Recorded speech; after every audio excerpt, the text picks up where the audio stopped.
PSG's victory over Liverpool on penalties may have been decided by the lottery of spot kicks, but the tactical battle that preceded it was anything but random. Luis Enrique and Arne Slot took part in a high-level tactical battle, and Enrique did the seemingly impossible, coming out on top tactically against the Reds. Let's take a look at exactly how PSG managed to outmaneuver Slot's Liverpool machine. The opening phase of this match showcased Liverpool's aggressive 4-2-4 press in full effect, as they threatened to completely suffocate the Parisians.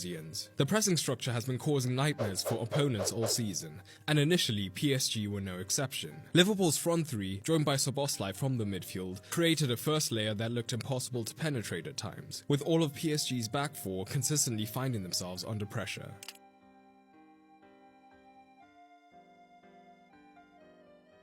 Time and again, they found themselves being forced backwards to Donnarumma, but the pressure wouldn't stop there, as a man could easily continue their press, keeping the centre-back in their cover shadow, so that there was still no outlet option. PSG were under the cosh and consistently being forced long, but Enrique was, as always, in problem-solving mode. Initially, as we often saw, it was through Vitinha dropping in alongside Donnarumma during the goal kick, with the hope of not only having a quantitative advantage, but also a qualitative one, through having a man who's much more comfortable on the ball against pressure than either of the PSG centre-backs. The end result? Well, things were pretty much the same. Liverpool's front three at times were able to comfortably press the narrow men in the box, and still force PSG long, particularly because Donnarumma wasn't great in high-pressure situations at finding the fullbacks directly. Meaning what could have been a 5v3 or a 5v4 advantage to PSG did not transpire. As a result, PSG consistently faced turnovers.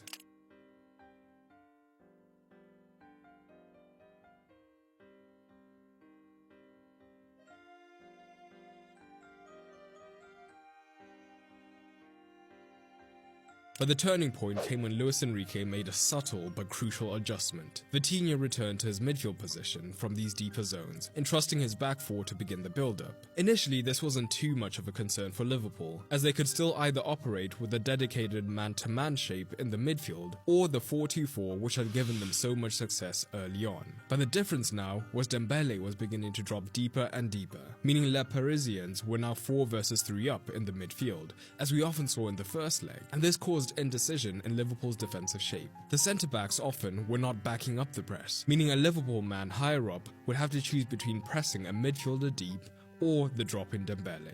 It was a tough choice, either let PSG have easy progression or allow the threat to roam between the lines. The perfect example of this, of course, came in the 12th minute. Liverpool were pressing high, this time ending up in a man-to-man situation rather than that 4-2-4. But Dembele is the spare man, dropping in as the false 9, with the centre-backs reluctant to press due to the runners beyond. As a result, Dembele turns and finds Barcola eventually, leading to the goal. But the ripple effect of this midfield dominance forced Liverpool to adapt their pressing approach. Szoboszlai, who had been aggressively pressing high with the front line, now had to consider his positioning more carefully, and began to start deeper. This was because Liverpool could not risk being completely overrun centrally, which meant that their press became more selective, and this is precisely what opened the floodgates for PSG. PSG's build-up success changed from being sporadic early on to masterful in the course of a few minutes midway through the first half. But the key was they were no longer building through the centre. Despite Szoboszlai being deeper now, with the Anfield crowd behind them, Liverpool wanted to keep up the pressure. This would be through a winger joining Jota in the press, and down the right it would be Mo Salah pressing Pacho. The goal was simple: press the centre-back while keeping Mendes in his cover shadow to prevent that outlet pass.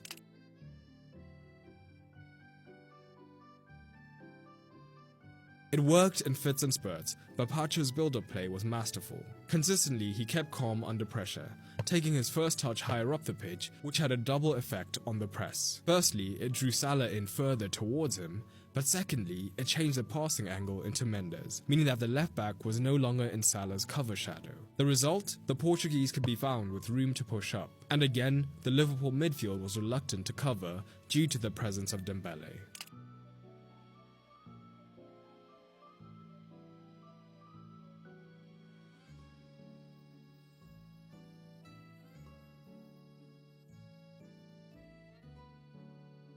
PSG's right flank told a similar story of tactical exploitation. With Szoboszlai deep once again, to prevent the central overloads, Diaz was tasked with pressing from